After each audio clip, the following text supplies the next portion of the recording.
Hi, my name is Maya Curry, and today I will be informing you guys the history of hip-hop.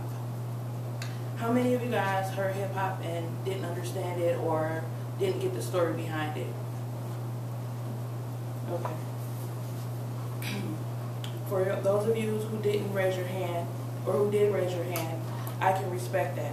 Most people don't listen to the story behind the music, they just listen to the beat. I listen to the beat. I'm a hip-hop dancer. I dance on a regular, and I really barely ever listen to the story behind the music.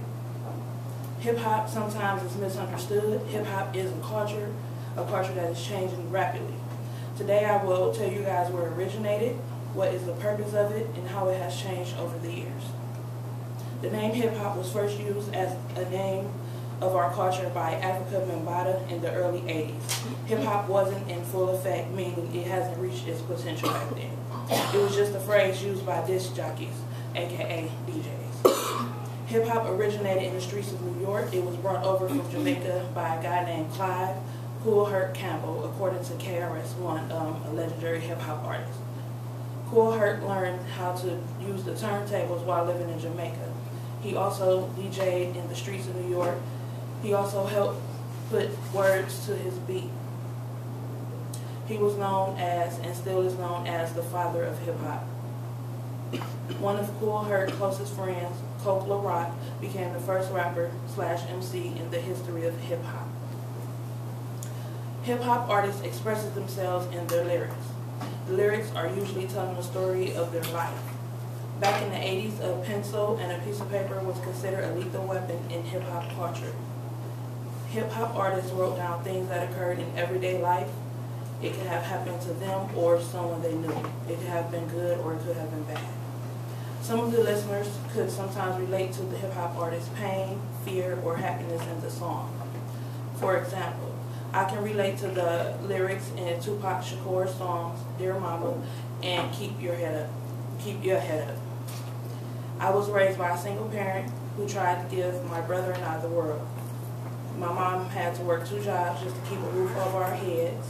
My mom lost her parent when she was only 21. She was raised by a single parent also. My grandfather was in the military, so he never was around.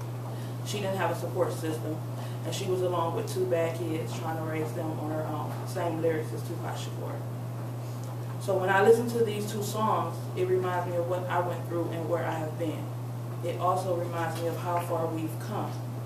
Listening to other people's stories sometimes give other people hope. This is another purpose of hip-hop.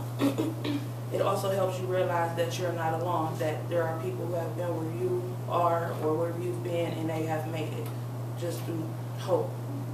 Somebody else has been through it and has made it. Most of the hip-hop songs that were written in the 80s and 90s are stories, not the new hip-hop that's out. You know, like Lil Wayne and Future and 2 Chainz. I don't consider that real hip-hop, I just call that rap. Rap to me means writing down, rhyming words to a beat. It really has no meaning. Hip-hop has changed dramatically over the years, according to the hip-hop artist 50 Cent. I also believe that hip-hop has changed. Hip-hop has died. Rappers rap about how much money, cars, and women they have. I haven't used the term rapper until now. The reason being is the term rapper is not equal to a real hip-hop artist. There are hip-hop artists still around, for example, Jay-Z, Kendrick Lamar, J. Cole, Nas, and etc. Rappers outweigh hip-hop artists. I do believe that hip-hop plays a major role in today's society. Hip-hop does have a meaning. Hip-hop has a meaning to a lot of different people, a lot of different races, and a lot of different ages. Today I share with you where hip-hop originated, what the purpose of hip-hop is, and how it changed over the years. Hopefully now when you hear a hip-hop song, you listen to the message and understand the story behind it, if it's a good one and if it's meaningful. Before I end, I would like to leave you with a couple of lyrics from Tupac Shakur. Please read them and see if you get the message.